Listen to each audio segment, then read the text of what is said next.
Bienvenue à la table du Seigneur. Ouais. Rejoindre. Donc, on va lire dans Matthieu, chapitre 4. Et là, la Bible dit ceci. Donc, tu peux lire, sœur Evelyne. La parole de Dieu, Matthieu chapitre 4, verset 4. Oui. Jésus répondit, il est écrit, l'homme ne vivra pas du pain seulement, mais de notre parole qui de toute sort parole. de la bouche de Dieu. Amen. L'homme ne vivra pas de pain seulement, mais de toute parole qui sort de la bouche de Dieu. Vous voyez? L'homme ne vit pas de parole seulement, de pain seulement. Mais de quel homme on parle ici? On parle de l'homme spirituel. Donc, c'est-à-dire de ce que tu es à l'intérieur, de ton esprit. Ton esprit ne se nourrit pas de pain, il se nourrit de la parole. Mais maintenant, c'est quelle parole ici? Vous voyez? Souvenez-vous, j'avais dit qu'aujourd'hui, on va continuer avec ce qu'on a vu hier. Et ce qu'on a vu hier. Donc, sur le logos et le rhéma. Les deux mots, logos et rhéma, ça veut dire la parole de Dieu. Mais il y a une différence dans la signification. Logos, c'est, pour faire ça simple. D'abord, il y a une chose que je dois dire. Je pense que je l'ai dit aussi hier. Que les deux mots, c'est des mots grecs. Vous comprenez? C'est parce que le Nouveau Testament a été écrit en grec. Donc, le grec, c'est une langue qui est parlée comme le français. Vous comprenez? Donc, ce n'est pas des mots qui sont réservés pour l'écriture de la Bible ou pour l'enseignement de la Bible. Non. Logos est utilisé en grec. Et hier, je vous ai donné l'exemple de biologie. Donc, c'est bios, logos. Donc, ça veut dire discours, théorie, principe. Vous comprenez? Et dans le domaine de la parole, quand nous parlons de logos, nous parlons de la parole de Dieu, du conseil de Dieu que nous avons dans les Écritures, dans la Bible. Donc, le logos, c'est la parole écrite. Vous comprenez? Donc, ça, c'est vraiment pour faire simple. Parce que ça peut devenir beaucoup plus compliqué que ça. Mais pour faire simple, le logos, c'est la parole écrite, c'est la Bible. Mais non, rhéma, c'est aussi la parole de Dieu. Mais c'est la parole parlée. C'est-à-dire que c'est Dieu qui te parle. Dieu peut te parler par différents moyens. Vous le savez, n'est-ce pas? Dieu peut te parler par différents moyens. Mais c'est une parole que Dieu te donne. Ça, c'est rhéma. Dans une circonstance donnée, Dieu te donne une parole. On peut encore dire c'est la parole inspirée. Tu vois que Dieu t'inspire une parole. Vous voyez? Donc c'est une directive que Dieu te donne. Maintenant, en revenant sur Matthieu 4, verset 4, la Bible dit, l'homme ne vivra pas de pain seulement, mais de toute parole. Maintenant, le mot parole ici, c'est rhéma. Qui peut me dire pourquoi c'est rhéma? Qui comprend pourquoi c'est le mot c'est rhéma qui est utilisé? C'est parce qu'il est dit de la parole qui sort. Donc, ça dit qu'il est en train de parler. Vous comprenez? Donc, la foi vient de ce que tu entends Dieu te dire. Vous comprenez? C'est-à-dire que tu peux lire la Bible. Mais si la Bible ne te parle pas, alors tu n'auras pas de foi. Il faut que quand tu lises les Écritures, donc le Logos, la Bible, Il faut que la Bible devienne vivante, réelle pour toi. Il faut que ça te parle. Si ça ne te parle pas, tu n'auras pas de foi. Et d'ailleurs, c'est pourquoi nombreux considèrent la Bible juste comme un vieux livre. Ils disent, oh, vous n'allez pas confier votre vie à un vieux livre comme ça. C'est normal parce que la Bible ne leur parle pas. Mais quand la Bible devient, quand le Logos devient Réma, donc c'est-à-dire que c'est Dieu qui te parle personnellement, oh là, ça produit la foi. Vous comprenez? Non, ça c'est, ce que je cite là, c'est Romains 10, verset 17. Que la foi vient de ce qu'on entend. Ce qu'on entend vient de la parole de Christ. Ici, on dit, l'homme ne vivra pas de pain seulement, mais de toute parole qui sort de la bouche de Dieu. Donc, là, c'est Matthieu 4, verset 4. La parole de Dieu deviendra une nourriture pour ton esprit au moment où elle te parle vraiment. Elle devient personnelle pour toi. Vous voyez? Si cette parole n'est pas quelque chose qui te parle, que ça devient personnel pour toi, que c'est un message personnel, individuel, ça ne deviendra jamais une nourriture pour toi. Ça ne va pas nourrir ton esprit. Ça va juste être comme de la philosophie. Oui, ça va juste être comme un livre d'histoire. Mais quand tu prends la Bible, la parole de Dieu, quand tu la lis et que tu vois que l'esprit qui a inspiré la Bible en train de te parler au travers de la Bible, alors là, ça nourrit ton esprit. Vous comprenez, bien-aimés? Donc, la foi vient de ce que tu entends. Dieu est en train de te dire. La nourriture de ton esprit, c'est ce que tu entends. Dieu te dit. Vous comprenez? Donc, la nourriture de l'esprit, de l'homme intérieur, c'est Réma. Donc, Réma nourrit l'homme intérieur et Réma produit la foi. Vous voyez? C'est vraiment capital de comprendre ça. Donc, le Logos, regardons par exemple, dans Jean chapitre 1, Jean 1 verset 1.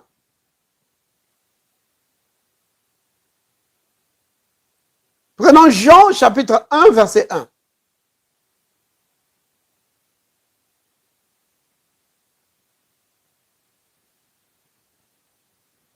Il est écrit, au commencement était le Logos. Vous voyez? Ici, ce n'est plus Réma. Ici, c'est le Logos. Donc, c'est toujours la parole. Mais ici, la parole, c'est pas une parole juste comme tu parles. Non. Ici, c'est le Logos. Dieu lui-même. Qui étant lui-même la manifestation de ses principes, de sa pensée, de ce qu'il est. Parce que la parole de Dieu, c'est la manifestation de sa volonté, de sa pensée. Donc, au commencement était le Logos. Et le Logos, donc la parole, était avec Dieu. Et cette parole était Dieu lui-même. Vous voyez? Donc, en français, quand nous lisons la Bible, notamment le Nouveau Testament, chaque fois qu'on voit la parole, on ne sait pas faire la différence parce que partout c'est parole. Que ce soit Réma ou Logos, c'est toujours parole, parole, parole. Alors parfois c'est difficile de faire la différence. Donc, dans les textes grecs, ce verset 1 ici, de Jean 1, le mot parole ici c'est Logos. Vous voyez? Et je le répète, logos, ça veut dire le conseil de Dieu. Donc, pour faire simple, c'est ce que nous avons dans la Bible. Maintenant, ici au verset 1 de Jean 1, quand on dit au commencement était le logos, on parle ici de la parole de Dieu en tant que la manifestation de la volonté de Dieu, du principe de Dieu, de ce que Dieu est. Maintenant, cette parole-là, un jour, a pris un corps et est venu au milieu de nous. Donc, si vous voulez lire ça, c'est en bas ici. Donc, regardez. Verset 14. Et le logos. Donc, Jean 1, verset 14. Et le logos, donc la parole, a été faite chair. Donc, la parole a pris un corps de chair, un corps semblable au nôtre. Et elle a habité parmi nous. Vous voyez? Pleine de grâce et de vérité. Et nous avons contemplé sa gloire. Une gloire comme la gloire du Fils unique venu du Père. Vous comprenez? Qui peut me dire de qui on parle ici? De qui parle-t-on ici? La parole. On parle de Jésus. On parle de Jésus. Jésus est la parole de Dieu. Vous voyez? La parole de Dieu, le logos, qui a pris un corps de chair. Vous voyez? Donc, il est la manifestation visible de Dieu. La manifestation des principes de Dieu. La manifestation de ce que Dieu est. La manifestation de la volonté de Dieu. La manifestation du caractère de Dieu. Vous voyez? C'est pourquoi il est la parole de Dieu. Parce que la parole nous révèle ce que Dieu est. Donc, même quand tu prends la Bible te révèle qui est Dieu. Vous voyez? La Bible, quand tu lis la Bible, si tu veux connaître Dieu, lis dans la Bible. Tu vas voir, Dieu se révèle dans la Bible. Et le Christ est venu pour nous révéler qui Dieu est. Dans son caractère, dans sa nature, dans tout ce qu'il est. Vous voyez? C'est ça. Donc, logos, c'est la parole de Dieu, mais en tant que principe, volonté. Vous comprenez? Les principes de Dieu, volonté de Dieu, caractère de Dieu. Vous comprenez, bien-aimés? Mais maintenant, quand Dieu te parle personnellement, qu'il te dit, par exemple, dans ta vie, par exemple, pour ton mariage, là, quand Dieu vient, il te dit ce qu'il veut. Cette parole-là qu'il te donne, c'est ce qu'on appelle Réma. C'est-à-dire, c'est une parole de circonstance. Par rapport à ta condition, Dieu vient te donner, vient t'inspirer. Parce que quand je dis Dieu vient te donner, ne t'imagine pas une lumière où Dieu peut le faire, bien sûr, comme il a fait avec l'apôtre Paul. Vous voyez? Avec l'apôtre Paul a reçu un réma ce jour-là. Alors qu'il allait à Damas. L'apôtre Paul avait toujours eu le logos de Dieu. Parce qu'il a étudié la parole de Dieu. Il avait ça. Et tous les pharisiens avaient le logos de Dieu, le conseil de Dieu. La loi de Dieu, les prophètes, ils avaient ça. Mais ils ne comprenaient pas. Parce qu'il faut que le logos devienne réma pour toi. Il faut que ça te parle. Vous comprenez? Maintenant, si vous prenez le cas, par exemple, de l'apôtre Paul, si on prend dans Actes chapitre 9, là, nous allons voir, Dieu lui parlait. Dieu va parler à Paul. Voilà. Regardez. Ici, Dieu est en train de lui parler. Par exemple, à partir du verset 4, dans Acte 9, verset 4, la Bible dit, il tomba par terre et entendit une voix. Vous voyez? Donc, c'est quelqu'un qui lui parle. Je l'ai expliqué hier que quand nous disons Réma, et tout à l'heure je viens de le dire de toute façon, que c'est un mot grec, ce n'est pas réservé à la Bible. Ça veut dire une parole qui est parlée, une parole qui est prononcée. Quand par exemple, tu es en train de m'écouter là, tu es en train d'entendre mon Réma. Moi, je suis en train de parler. Donc, ce que je suis en train de dire là, c'est le Réma. Réma, ça veut dire une parole qui est exprimée, parlée. Ça peut être la parole de Dieu ou la parole d'un homme. Vous comprenez? Alors, ici, l'apôtre Paul est en train d'entendre Dieu lui parler. Ce n'est pas un homme, c'est Dieu qui lui parle. Donc, ici, on dit qu'il est en train d'entendre un Réma. Vous comprenez? Bien évidemment, nous voulons recevoir les rémas de la part du Seigneur que de la part des hommes. Vous comprenez? Alors, il tombe par terre et Dieu lui dit, Saul, Saul, pourquoi me persécutes-tu? Verset 5. Il répondit, qui es-tu, Seigneur? Et le Seigneur dit, je suis Jésus que tu persécutes. Maintenant, ici, bien-aimé, le réma, la parole de Dieu, la parole que Dieu lui fait entendre, c'est une parole qui lui amène une révélation. Une compréhension qu'il n'avait pas avant. Parce que pour Paul, Jésus, c'était un imposteur. C'est pourquoi il persécutait l'Église. Mais non, il entend Dieu lui parler. Il lui dit, je suis Jésus. Là, il est choqué. Il dit, quoi? C'est Jésus? Moi, je pensais que c'était un faux.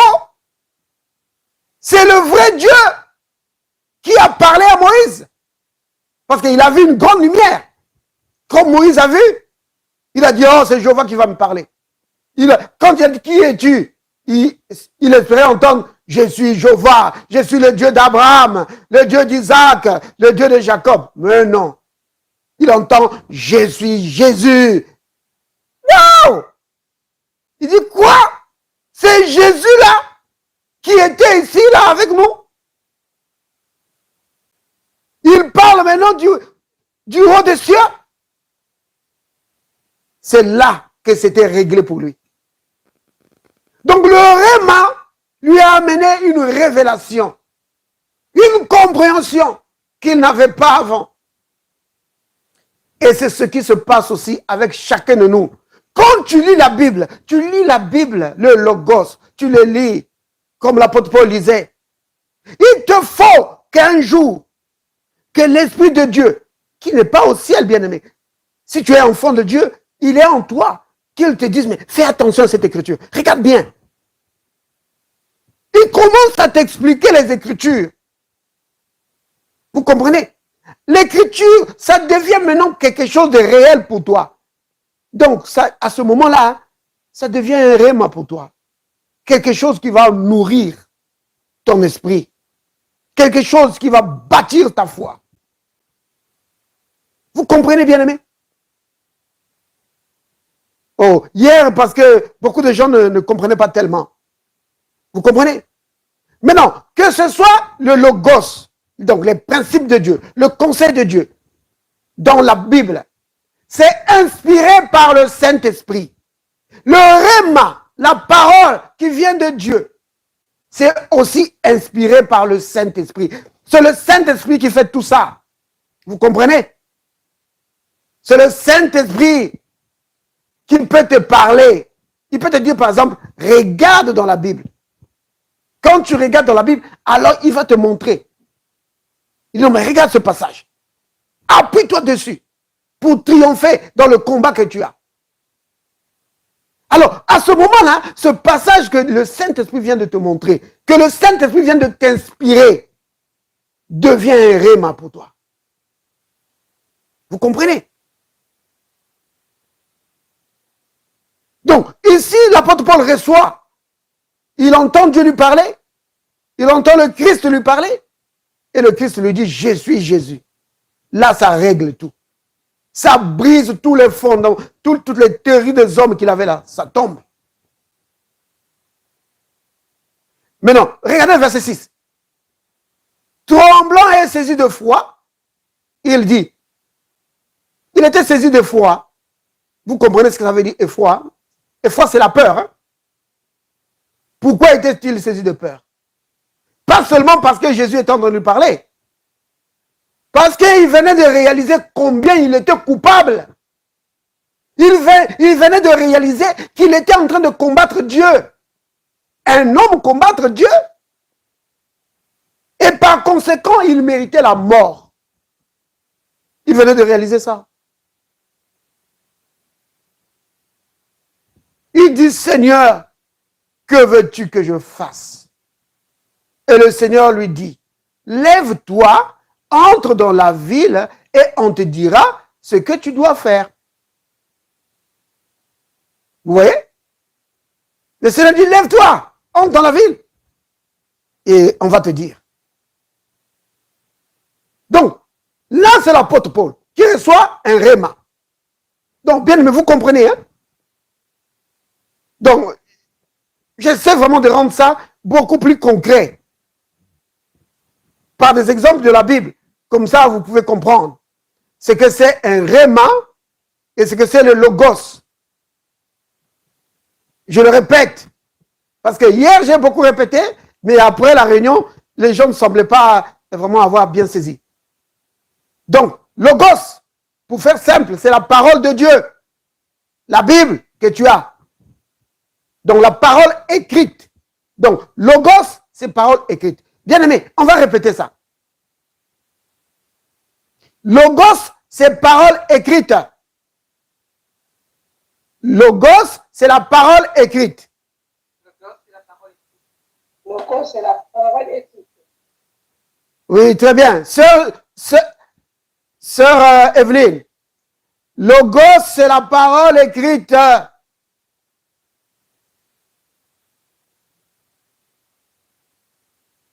Ah, sœur Evelyne n'est pas là. Donc, sœur Sienne, logos, c'est la parole écrite.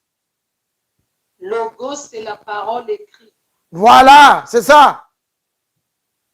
C'est Angèle. Logos, c'est la parole écrite.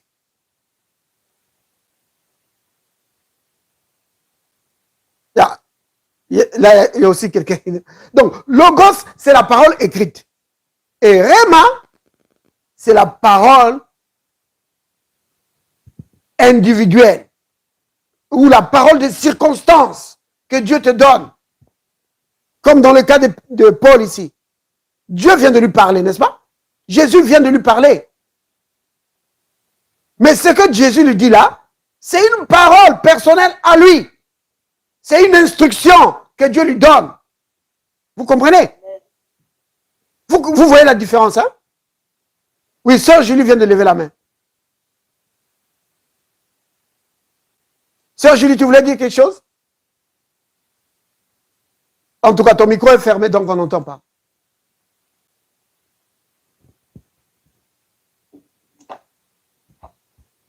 Oui, qu'est-ce que tu voulais dire, ma soeur? Le micro est fermé, frère. Oui, oui. C'est ce que... C'est comme je disais, Oui. comme vous le dites, c'est comme la parole de Dieu, de Genèse 22, verset 1 à 8, quand on parle de Isaac avec Abraham, quand il allait tuer son fils. Oui. Donc c'était aussi le Rima qui avait parlé aussi de ne pas tuer. C'est ce que je vois aussi. Oui. Exemple, quoi, Oui, le Réma, comme c'est cela, que Réma, c'est une parole. Chaque fois que tu parles, c'est Réma. Tu vois? Comme je vous ai dit tout à l'heure que Réma, ce n'est pas un mot religieux, c'est le mot, c'est un mot de la langue grecque.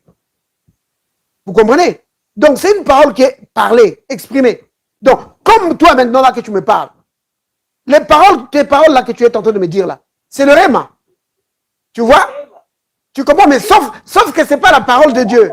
Tu vois? Sauf que ce n'est pas la parole de Dieu. Tu vois? Donc, chaque fois qu'un homme parle, les paroles qu'il prononce là, c'est le Réma. Réma, c'est une parole qui est prononcée. Tu vois? Donc, une parole que tu peux entendre. Vous comprenez? Ça peut être la parole de Dieu ou la parole d'un homme. Vous voyez? Donc, c'est ça la différence entre Réma et Logos.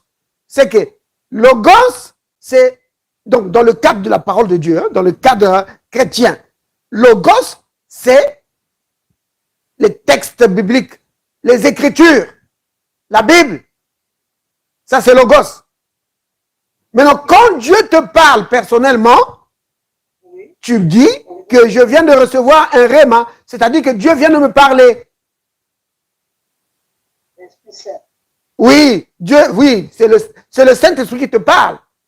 Mais tu dis, c'est Dieu qui me parle. Vous comprenez? Donc, prenons d'autres exemples. Hein. On va prendre d'autres. Si, par exemple, quand nous prenons dans Matthieu chapitre 14, ça c'est l'histoire de l'apôtre Pierre en train de marcher sur l'eau. Donc, quand nous prenons le Matthieu chapitre 14 au verset 28, Matthieu 14,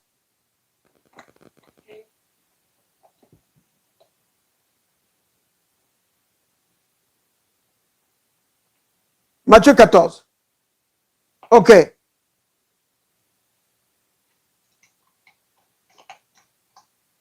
Regardez. Ils étaient dans la barque et ils voient quelqu'un s'approcher. Ils pensaient que c'était un fantôme. Le Seigneur dit, n'ayez pas peur. C'est moi. Tu vois? Alors, au verset 28, Pierre dit, Seigneur, si c'est toi, ordonne que j'aille vers toi sur les eaux. Verset 29, et le Seigneur lui dit, viens. Vous voyez? Donc, le Seigneur donne une parole particulière à Pierre. Il lui dit, viens. Vous voyez? Donc, cette parole-là que Pierre a reçue de la part du Seigneur, c'est un réma. Vous voyez? Parce que le Seigneur lui a parlé. Le Seigneur s'est adressé à Pierre. Il a dit à Pierre, viens. Vous voyez? Donc, bien aimé, pour faire simple, la signification de réma, c'est une instruction, c'est une directive que tu reçois de la part du Seigneur. Donc, c'est une parole que Dieu te donne dans la situation dans laquelle tu te trouves. Tu es en train de te poser les questions. Oh Seigneur, qu'est-ce que je vais faire? Qu'est-ce que je vais faire maintenant? Le Seigneur te dit, fais ça, fais telle chose, fais telle chose. Il peut te le dire au travers de la Bible, quand tu es en train de lire la Bible. Il peut te le dire là dans ton cœur, dans une inspiration dans ton cœur, il te le dit. Il peut te le dire à voix audible. Tu entends le Seigneur te parler. Il peut te donner aussi un songe. Vous vous souvenez par exemple comment Dieu a parlé à Joseph. Il a dit à Joseph, alors que l'enfant Jésus venait de naître, il a dit à Joseph en songe. Il lui a dit, prends l'enfant et sa maman, pars en Égypte parce qu'on va chercher à tuer l'enfant. Vous voyez? Donc, qu'est-ce qu'il a reçu là? Il a reçu un réma.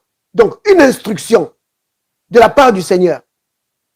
Le Seigneur lui a dit, qui est ici, pars. Tu vois? Mais quand Joseph va vous parler, qu'est-ce qu'il va dire? Que Dieu m'a parlé et Dieu m'a dit d'aller en Égypte. C'est ce qu'il va vous dire. Il dit, Dieu m'a parlé. Vous voyez? Mais il a parlé où? Comment il lui a parlé? Dans le songe. Vous voyez? Dieu peut te parler aussi par prophétie. Vous voyez? Bien aimé. Donc, le réma, c'est l'instruction que Dieu te donne. Une directive que Dieu te donne par rapport à ta situation. Donc, maintenant, hier, je disais ceci, que normalement, le réma, ça ne devait pas être quelque chose de difficile pour les enfants de Dieu. Pourquoi? Parce qu'un enfant de Dieu est censé vivre dans la communion avec le Saint-Esprit. Vous voyez, bien-aimés? Ça doit être la réalité de chacun de nous. Une vie en communion avec le Saint-Esprit. C'est quelque chose que nous devons cultiver. C'est quelque chose que nous devons faire grandir. Notre communion, notre amitié, notre collaboration, notre partenariat avec le Saint-Esprit. On doit vraiment faire grandir ça. Comment ça? Mais dans la méditation de la parole, dans la prière, surtout la prière en langue. Faire grandir cette collaboration, cette amitié-là avec le Saint-Esprit. Alors ton esprit devient tellement, le Saint-Esprit devient réel pour toi. Je me souviens, vendredi passé, j'étais parti chercher mon fils, qui était, il était dans une église là où il faisait un programme des jeunes. Je suis allé le chercher, et pendant qu'on était dans la voiture,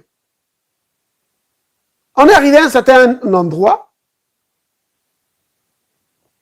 Vous voyez, quand le Saint-Esprit te parle, ce n'est pas forcément des choses de la lumière et des éclairs.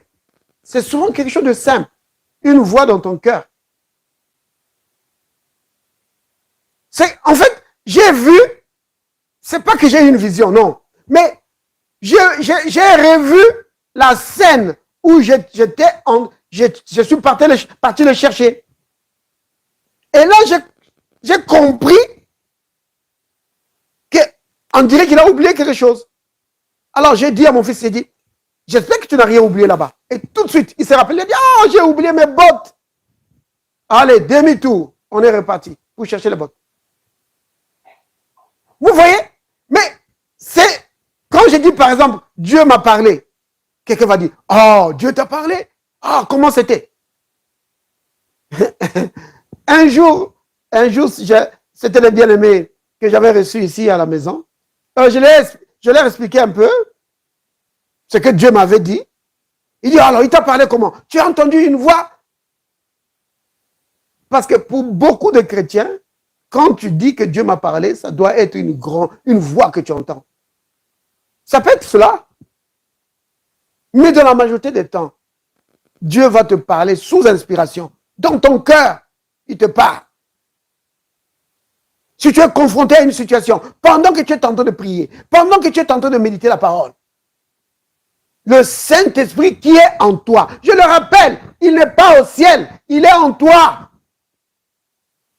Il va commencer à traiter avec ton esprit et attirer ton attention sur certains versets de la Bible. Toi, tu vas penser peut-être que c'est seulement parce que je connais ce verset. Non, c'est le Saint-Esprit qui attire ton attention pour que tu t'appuies sur ce verset-là. Et si tu t'appuies dessus, tu médites cela, tu proclames cela, ça va devenir un réma pour toi. Et la foi vient du réma. La foi vient du logos qui devient le réma. Quand ton logos, dans les Écritures, ça devient un réma, une parole personnelle. Pour toi, ta foi est boostée, ta foi est fortifiée, et alors, tu vas triompher. Je ne dis pas que tu vas triompher comme ça. Ça va prendre peut-être un certain temps, mais tu vas triompher. Vous comprenez, bien-aimés? C'est capital.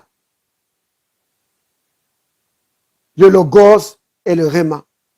Donc, je disais que on était obligé de parler d'utiliser ces expressions-là, donc logos et réma. C'était vraiment pour faire la différence entre la parole écrite et la parole que Dieu t'inspire. Vous voyez? Donc, pour faire cette différence-là, on utilise souvent ces deux expressions, logos et réma. Donc, la parole qui est écrite, la parole que tu lis, et la parole que Dieu vraiment va vivifier pour toi. Je vous ai parlé de Paul tout à l'heure. Paul avait le logos. Il avait la parole écrite de Dieu et tous les pharisiens avaient ça. Mais ils ont tué Jésus. Vous voyez? Mais il fallait que la parole devienne vivante pour chacun d'eux. Une parole qui leur parle personnellement. Alors ça allait leur apporter la révélation pour reconnaître le Messie qui se trouvait là devant eux.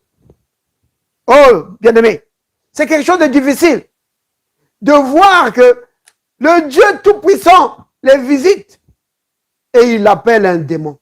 Oh là là, il faut vraiment être aveugle pour arriver à ce point. Vous comprenez? C'est, bien aimé, c'est vraiment capital. Prenons Acte chapitre 8. Prenons Acte chapitre 8. Puisqu'on parle de l'apôtre Paul, prenons Acte chapitre 8. On pourra prendre aussi tout à l'heure dans l'Ancien Testament, mais prenons d'abord Acte 8. Acte chapitre 8. Au verset 26. Donc, ça... Oui, tu peux lire. Je vais la parole du Seigneur, Acte chapitre 8, verset 26. Un ange du Seigneur lui dit, lève-toi et va du côté de midi, sur le chemin qui descend de Jérusalem à Gaza, celui qui est désert. Amen. Amen. Vous avez vu? Donc, l'ange du Seigneur parle à Philippe. Vous voyez? Qu'est-ce qu'il lui dit? Il lui donne une instruction. Vous voyez ce que c'est? Ça, c'est un rhéma. Il vient de recevoir une parole de la part du Seigneur. Ce n'est pas le Seigneur lui-même qui lui a parlé directement, mais c'est un ange de Dieu. Vous connaissez, vous savez hein, que les anges, on les appelle aussi, le mot angelou, ça veut dire aussi messager. Donc, celui qui apporte la parole, le message de Dieu. Le messager n'apporte pas un message à lui. Il amène le message de celui qui l'a envoyé. Donc, ici, les anges ont amené le message de Dieu. Et le message de Dieu à Philippe, c'était quoi? Lève-toi et va du côté du midi, donc du côté du sud. Sur le chemin qui descend de Jérusalem à Gaza. Vous voyez Gaza encore ici. Hein? Il dit, va du côté de Jérusalem, donc du chemin qui mène vers Gaza. Vous voyez? Donc là, c'est une instruction claire. Donc parfois dans ta vie, c'est comme ça. Tu peux recevoir une instruction de la part du Seigneur où il te dit, fais telle chose. Il va te dire par exemple, non, quitte là, va à tel endroit. Vous comprenez? Donc ça, c'est la parole. Donc tu as reçu une parole de la part du Seigneur. Et ça, on appelle ça un rhéma. Donc une instruction que Dieu t'a donnée. Vous comprenez? On peut prendre l'exemple de l'apôtre Paul dans Actes chapitre 23. Acte 23. Dans Acte chapitre 23, l'apôtre Paul, il va être confronté à une situation compliquée. On va lire à partir du verset 11. Je peux lire? D'accord, tu peux lire. Je vais la parole du Seigneur, Acte chapitre 23, verset 11. La nuit suivante, le Seigneur apparut à Paul et dit, prends courage, car de même que tu as rendu témoignage de moi dans Jérusalem, il faut aussi que tu rendes témoignage dans Rome. Quand le jour fut venu, les Juifs formèrent un complot et firent des accusations contre eux-mêmes, en disant qu'ils s'abstiendraient de manger et de boire jusqu'à ce qu'ils eussent tué Paul. Mais tu peux juste arrêter là. D'accord. Amen. Donc, ici, on voulait tuer Paul, n'est-ce pas? Donc, Paul, ici, il était, comment dire, gardé par des soldats et les Juifs voulaient le tuer. Mais non, regardez.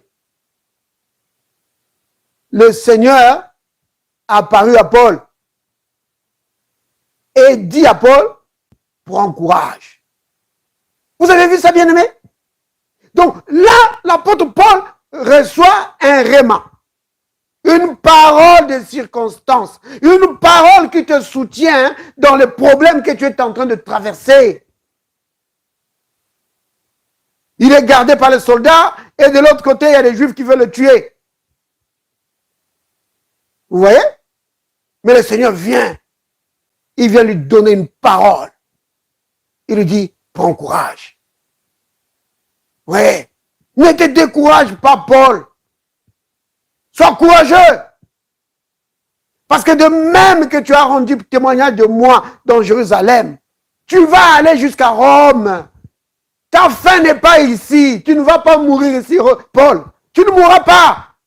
Ces gens, peu importe ce qu'ils vont faire, ils ne vont pas te tuer. Personne ne va te tuer. Tu vas aller jusqu'à Rome. Et là, tu vas témoigner de moi. Vous voyez? C'est une parole d'encouragement. Dans une autre écriture, l'apôtre Paul, quand il était dans le bateau, justement, il se rendait à Rome, alors qu'ils avaient perdu tout espoir. Tous ils pensaient qu'ils allaient mourir, qu'ils allaient chavirer et tous allaient mourir. Et un ange de Dieu est apparu à Paul et a dit à Paul que vous n'allez pas mourir, personne ne va mourir. Seulement le bateau va être perdu, mais vous allez vivre. Vous voyez? Donc, secoué de tous côtés, tempête comme tempête, bien aimé, comme ça peut arriver dans la vie. Les attaques de l'ennemi de tous côtés. Mais si tu peux recevoir une parole du Seigneur, et j'ai dit comment tu reçois ça, bien aimé? Prends du temps dans la méditation de la parole, dans la prière, dans la communion avec le Seigneur. Tu vas voir que ces écritures que tu as toujours lues, le Saint-Esprit va commencer à attirer ton attention sur la parole. Dieu peut te parler d'une manière audible, comme il a parlé à Paul ici, que prends courage.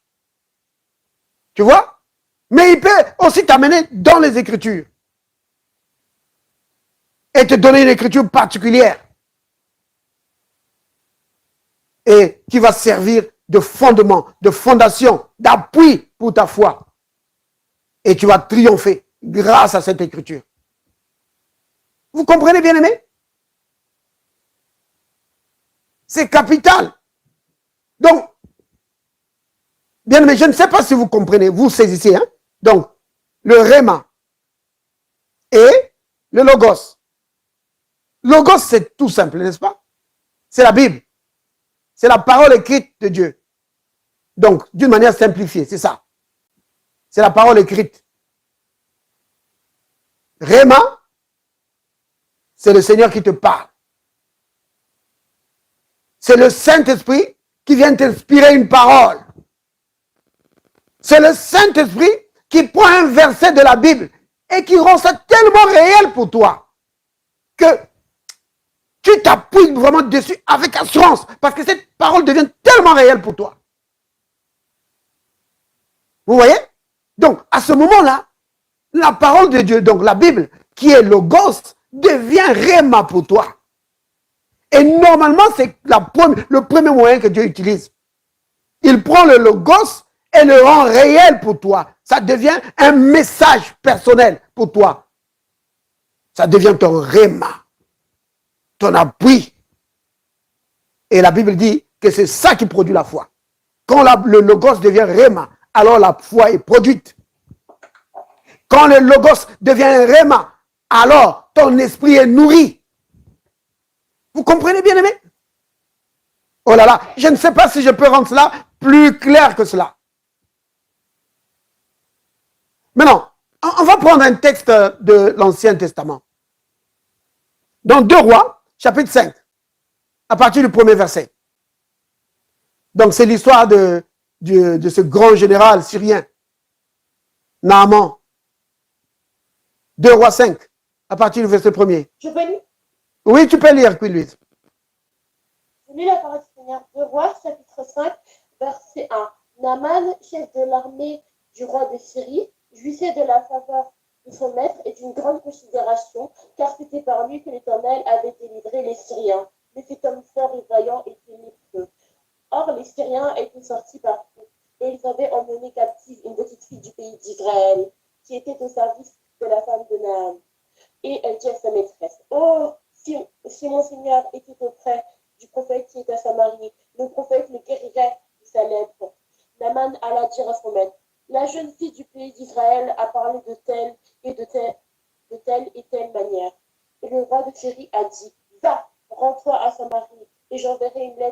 d'Israël. Il partit, prenant avec lui 10 talents d'argent, 10 000 cycles d'or et 10 vêtements de rechange. Voilà. Tu peux t'arrêter là, Queen Louise. On va sauter, hein? Parce qu'il y a beaucoup à lire. Maintenant, prends maintenant le verset 7. Lis maintenant le verset 7 et tu vas continuer. Je te dirai là où tu vas t'arrêter. D'accord.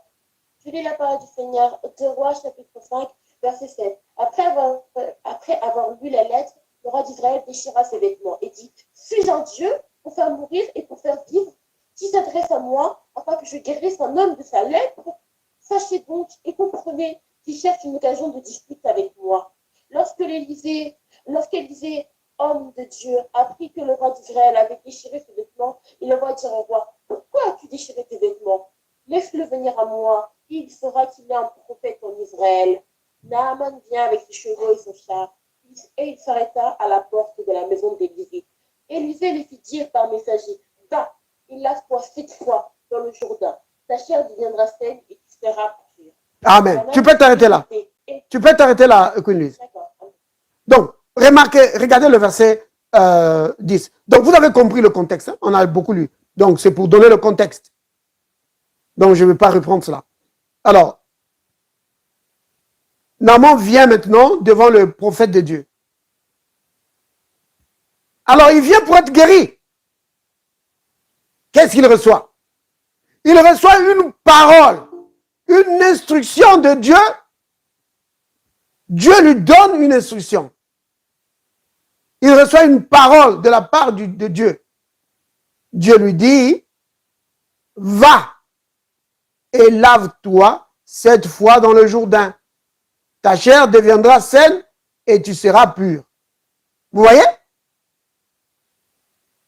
Donc, ce verset 10 ici, va, lève-toi et lave-toi 7 fois dans le Jourdain, c'est un réma.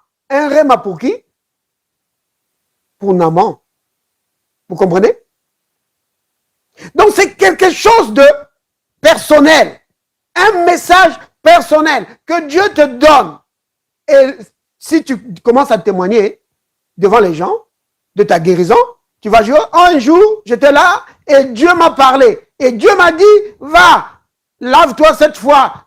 Tu vois, c'est un message personnel pour toi. C'est ça le réma. C'est Dieu qui te parle personnellement. Vous comprenez? C'est une directive claire que tu reçois de la part du Seigneur. Par rapport à, ici pour Naaman, c'était pour sa guérison. Le Seigneur lui donne une instruction claire. Il pensait que le prophète allait prier pour lui. Parce que regardez le verset 11. Regardez le verset 11. Naaman fut irrité. Donc, il fut fâché. Et il s'en alla en disant quoi? Voici, je me disais. Vous voyez, il était en train de se dire. Lui, il pensait que comme je suis général, bon, on va me respecter. Je me disais, il sortira vers moi, il se présentera lui-même et il invoquera le nom de l'Éternel son Dieu, il agitera sa main sur la place et guérira le lépreux. Lui, c'est ce qu'il pensait. Que le serviteur de Dieu allait sortir là, il a dit, oh mon général, je suis tellement honoré que tu sois venu ici. Oh là là, maintenant mets-toi là, je vais prier pour toi, je vais invoquer le Seigneur notre Dieu et la puissance de Dieu va te toucher. Il s'imaginait tout ça pour sa guérison. Et parfois, c'est ce qui arrive. On s'imagine tellement beaucoup de choses que oh, si je pouvais avoir un serviteur de Dieu qui est rempli de puissance, il va juste mettre sa main sur moi. Waouh, je vais sentir le feu, la puissance de Dieu va me traverser et je serai guéri. Ça peut arriver comme ça. Mais Dieu a sa façon de faire les choses. Ce n'est pas nous qui devons lui dire ce qu'il doit faire. Il est Dieu. Et sa façon de faire, c'est toujours la meilleure. Ici, il a donné un réma, une parole à Naaman. Vous voyez? Et dans ce réma-là, il y avait les instructions de Dieu. avait les recommandations de Dieu pour sa guérison. Vous voyez? Il lui a dit, va, lave-toi, cette fois. Donc, quand tu reçois un réma, c'est une instruction que tu reçois de la part de Dieu. Soit pour t'amener une révélation, soit pour t'amener une directive. Vous comprenez? Donc le réma, ça peut être pour beaucoup de choses. Pour t'amener une révélation, comme j'ai montré tout à l'heure, pour l'apôtre Paul. Quand Jésus lui a parlé, il lui a dit, c'est moi, Jésus, que tu persécutes. L'apôtre Paul, révélation tout de suite. Hein? Tout de suite. Révélation. Il s'est rendu compte qu'il était en train de combattre Dieu. Qu'il était dans le faux. Alors qu'il pensait que c'était lui qui était dans le vrai et que les autres c'était le faux. Il s'est rendu compte qu'il était dans le faux pendant tout ce temps. Et qu'est-ce qui a fait ça? Une parole personnelle qu'il a reçue de la part du Seigneur. Vous voyez, bien-aimés? Donc, le réma, c'est quelque chose de capital. Je le répète, bien-aimés, ce n'est pas compliqué. Tous les enfants de Dieu devraient avoir un réma. Pas de temps en temps. Tout le temps. Tout le temps, bien-aimés. Pourquoi je le dis? Mais à cause de Matthieu 4, verset 4. C'est vrai que quand on l'a lu tout à l'heure, je n'ai pas expliqué quelque chose. Reprenons Matthieu 4, verset 4. Matthieu 4, verset 4.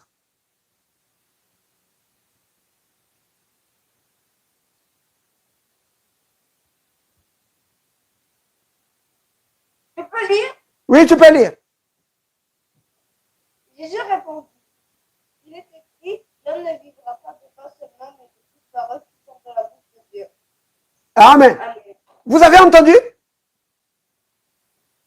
Donc, j'ai expliqué, n'est-ce pas, tout à l'heure, que Jésus est en train de dire que l'homme ne vivra pas de pain seulement, mais de tout réma qui sort de la bouche de Dieu. Donc, qu'est-ce que Jésus est en train de dire? Que de la même manière que tu te nourris tous les jours de la parole, tu devrais te nourrir tous les jours d'un réma. Tous les jours, tu devrais avoir un réma, une parole. Même si tu n'es pas dans la... Parce que j'ai expliqué que le réma, ce n'est pas toujours quand tu es dans la maladie ou quand tu es dans les problèmes. Non. Ça peut être juste une révélation de Dieu que Dieu te donne pour fortifier ta foi. Parce que souvenez-vous, là on l'a lu aussi. On a dit, ça c'est Romains 10, verset 17, que la foi vient de ce qu'on entend. Et ce qu'on entend vient du réma. Vous comprenez? Donc, quand la parole de Dieu, le logos, oh, ça c'est, je crois, la troisième ou la cinquième fois que je répète ça. Quand le logos devient réma, alors, ta foi est fortifiée. Donc, quand la parole de Dieu que tu as toujours l'habitude de lire là, ça devient quelque chose de personnel, qui te parle, alors la foi est produite. La foi est fortifiée, boostée au-dedans de toi. Vous comprenez? C'est là où tu réalises que la Bible, ce n'est pas un livre d'histoire, ce n'est pas un livre de philosophie, mais c'est vraiment la parole de Dieu. Et cette parole est rendue vivante par le Saint-Esprit. Vous voyez? Oh, bien-aimé. Il y a tellement d'exemples que je peux donner, tellement d'exemples que je peux donner. Donc, je pense que vous avez compris, hein, pour le réma. Donc, on va d'abord dire ceci. Père, merci pour le Saint-Esprit. Père, merci pour le Saint-Esprit. C'est lui qui me révèle la parole.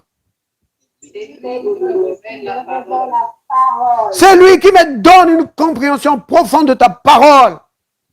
C'est lui qui me donne une compréhension profonde de la parole. C'est lui qui amène le réma pour moi. C'est lui qui emmène le réma Pour nourrir mon esprit et fortifier ma foi. C'est pourquoi je triomphe devant les situations de la vie. Au nom de Jésus. Amen.